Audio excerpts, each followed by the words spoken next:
All right, so what we're learning today is something called interval estimates, as opposed to the things that we've been looking at so far, which are called point estimates. The way that I explain this to my class usually, you should be comfortable just telling me what p hat is. This thing we pronounce p hat. What is it? A sample proportion, yep. So it's the way that I try and describe it to my class is I like to imagine a number line with 0 and 1, and p, which is our population proportion, is somewhere on that line, but we don't know where it is. So it might be somewhere around 0.7. We don't know what it is, but if we did a sample, let's say that we did some sort of survey and we found that out of 200 primary students, we did a sample involving 200 primary school students. Out of that sample, 140 use social media more than once a week. That's our property we're looking for.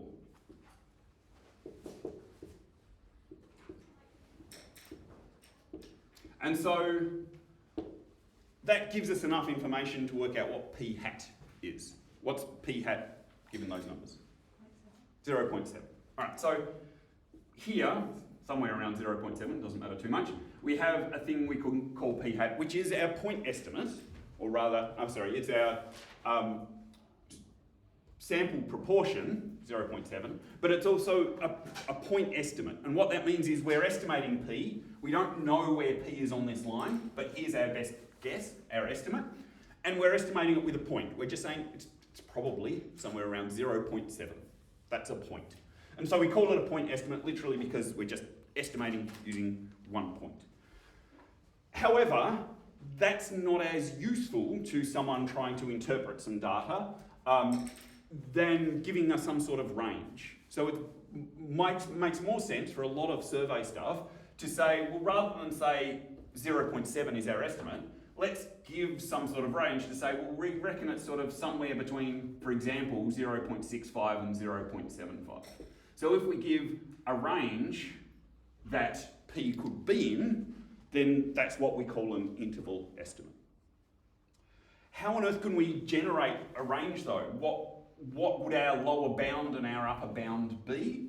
That's what we're going to be calculating with our interval estimates. Now, to give a range, we also want to give some sort of confidence level. So you've probably heard in science or in some other surveys, you've probably heard the idea of something like a 95% confidence. We can say things and be 95% confident that they're true. And so if we're talking about a science concept of a 95% confidence level, then that can translate to this sort of interval estimate. If we're giving two values, a lower value and an upper value, we can say we're 95% confident that our data is within that range. Now, not that our data, we're 95% confident that P is within the range that we are specifying, if we can come up with an appropriate range. For today's lesson, we're going to be assuming 95% the entire time. So I'm going to teach you all the maths that you need to work with a 95% confidence interval. And then the next thing that you're going to do, which is probably what Jane will do on Monday, is to talk about what needs to change if we're dealing with a different confidence interval. Because you might get asked a question that's about a 99% confidence interval or a 90% confidence interval. And so the maths changes a little bit. I'm not worrying about that. Today we're just focusing on a 95% confidence interval because it's a really nice default level that you get and that science asks for all the time as well. So how would we find two numbers? I just picked those numbers up out of my head, 0.65 and 0.75. How might we find two numbers that we could give that would say we can be 95% confident? Let's think about this. If I have a normal distribution, and this is the mean, and I want 95% of my data to be in those bounds, what's this value here? I'm going to call that Z1 and call this one Z2. What is Z1 and Z2 if this range here is 95%. Sorry? 2.5. That's what our area out here is going to be. That area is going to be 2.5 and that area is going to be 2.5. But what about these values here? You might have to go back to our very first normal distribution lesson. We have, or you can go to your formula sheet, and we have what we call the standard deviation. Yep, I was thinking about the rule that we've got that tells us how much is 1 or 2 or 3 standard deviations away.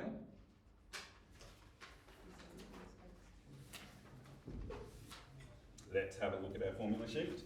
Let's have a look at the big diagram. 2 standard deviations gives us 95%. So I call it, with my class, I call it the 68, 95, 99.7 rule.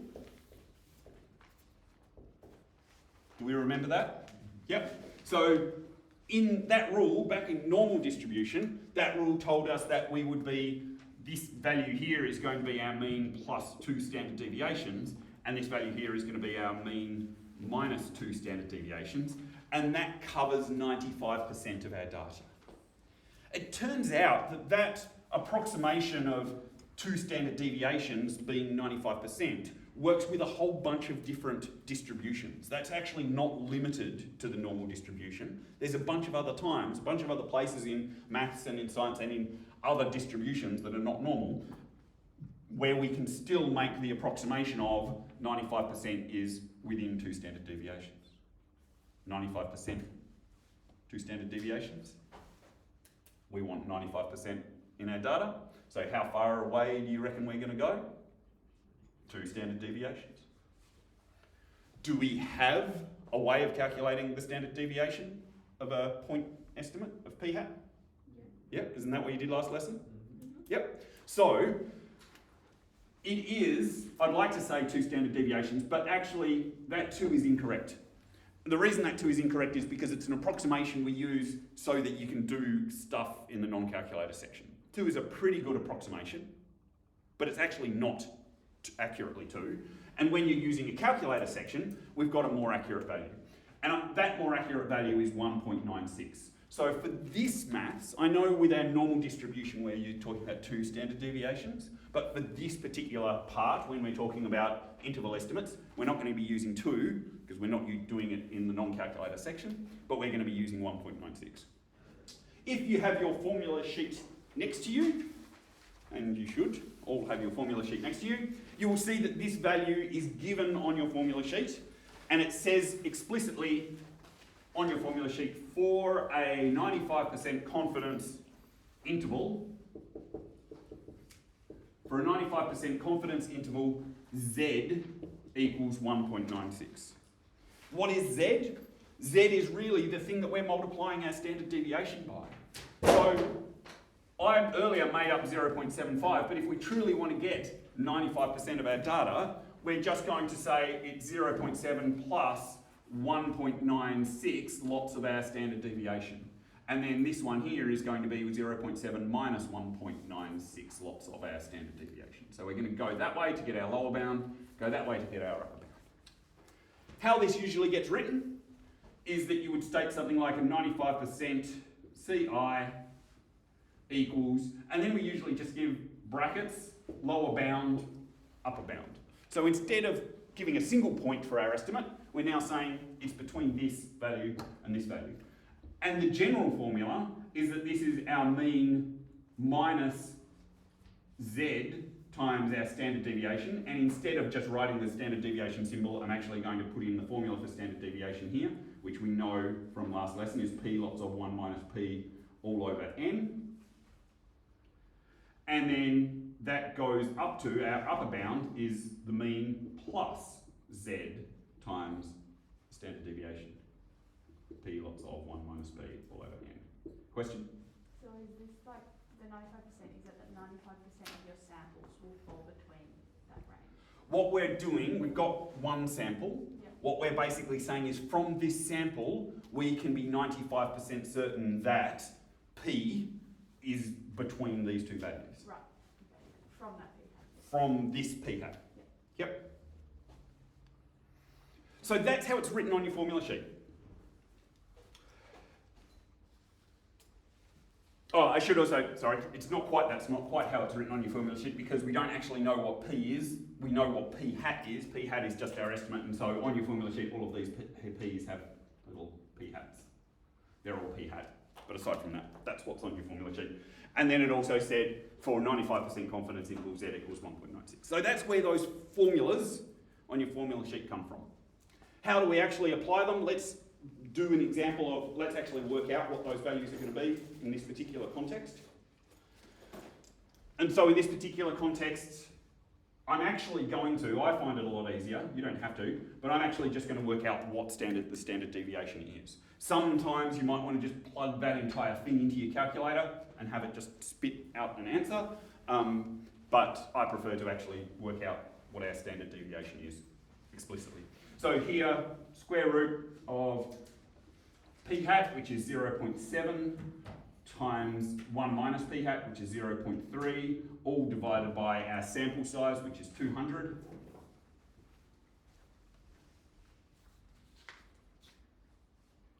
And that gives me a standard deviation of, oh no, that was the wrong one. Oh, I didn't do that right. Oh, I don't have that written down. Let me use my calculator. You can probably beat me, by the way, because I don't have my calculator software loaded at the moment. I thought I had the number already written down.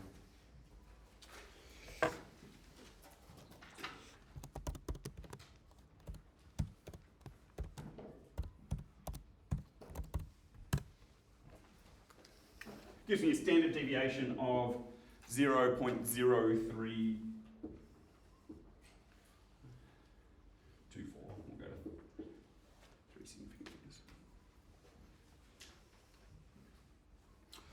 So that's our standard deviation. If this was normal distribution, we'd just double it and say 95% is within 2 standard deviations, but because we're not dealing with normal, we're dealing with this stuff, we're not expected to use the number 2, we're expected to use the number 1.96. So let's do that. And what I'm basically going to do now is write down that 95% confidence interval is equal to my mean, which is 0.7, minus 1.96 times 0.0324. That's our lower bound, all the way up to 0.7 plus 1.96 times 0.0324. Doing those on a calculator.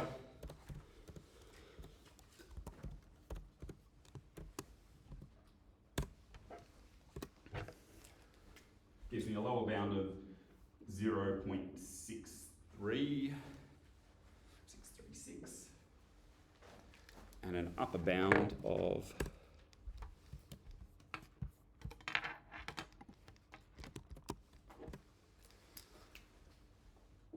0.763.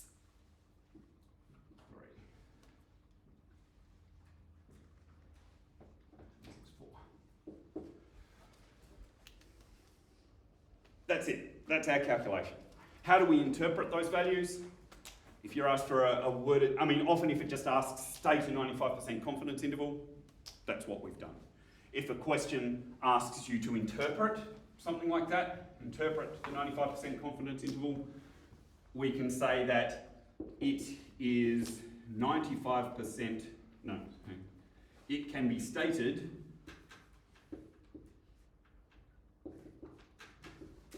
with 95% confidence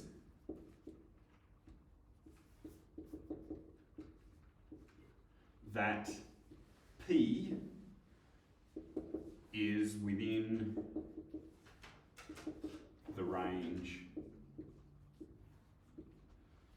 and you can convert them to percentages if you wish, so we can certainly say 63.6% to 76.4%. So that's the information that we've interpreted from just this data. Note that there's no population size in there. It doesn't matter if we're talking about 200 primary school students from Tasmania or from Australia or from the world, but wherever our sample came from. But there's no value there for the population size. We're just stating that if this is our sample, then, and it relates fairly, it's randomly chosen properly from our population, then we can make this conclusion about our population. We can be 95% confident that P, the value that's somewhere on this line that we don't know, that P is going to be between 63.6%, or so basically we've got a lower bound here of 0.636 and an upper bound of 0.764,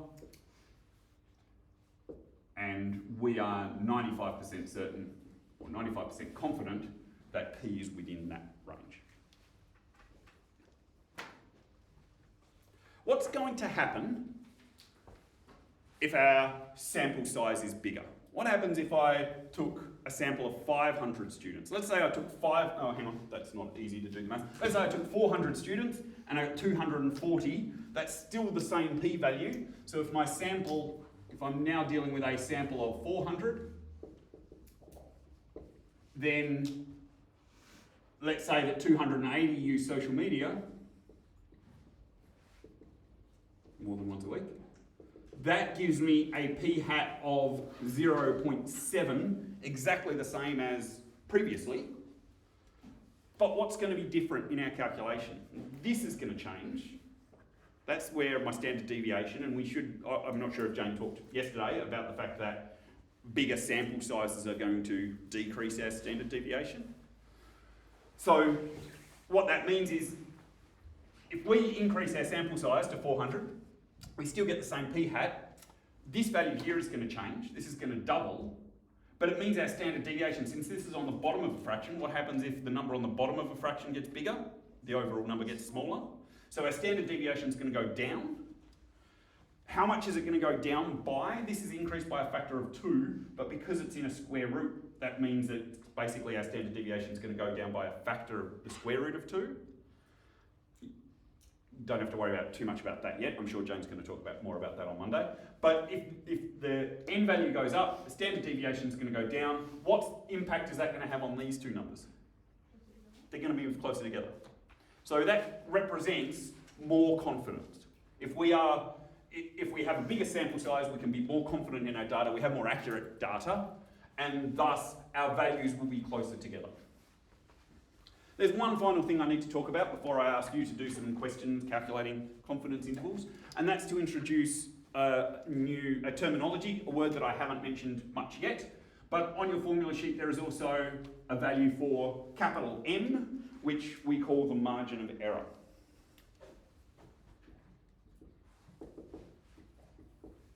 And the margin of error, M, is really just Z times the standard deviation, which we've already calculated. It's this bit here. It's the distance. Remember that, let's go back a step. One thing that should also be obvious, since this p-hat was our starting value, and we went 1.96 times our standard deviation that way, and also 1.96 times our standard deviation that way, that means that p-hat must be in the centre of our range. These two values here, if we average them, we must get 0.7. We must get our p-hat.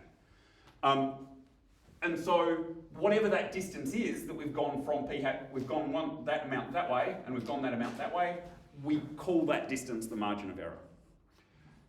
So here is our formula. That could just have easily, it's not on the formula sheet this way, but could just as easily been written as the mean. On the formula sheet, does it say the mean, or does it give it as p-hat? It gives it as p-hat, doesn't it? So that was wrong when I wrote that on the board, because that's p-hat. Not that it's different. Sorry. That's how it is on your formula sheet. I'll fix that up there. So that also means that p-hat minus our margin for error, comma, p-hat plus our margin for error is exactly the same. Is exactly the same formula, just written in slightly different ways. And so there's actually a number of ways of calculating this.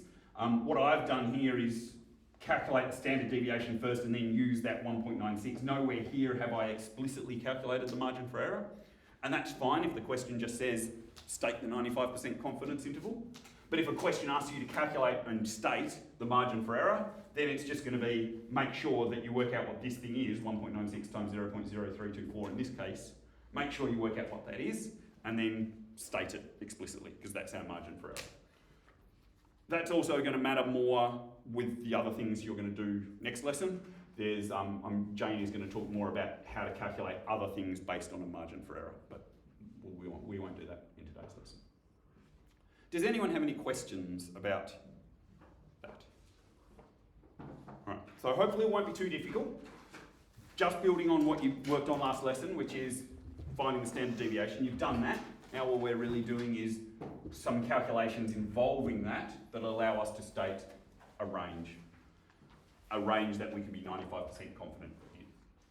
Also, please remember, one other thing I said earlier is that all today's lesson, we're just going to be using 95%, and we're just going to be using 1.96.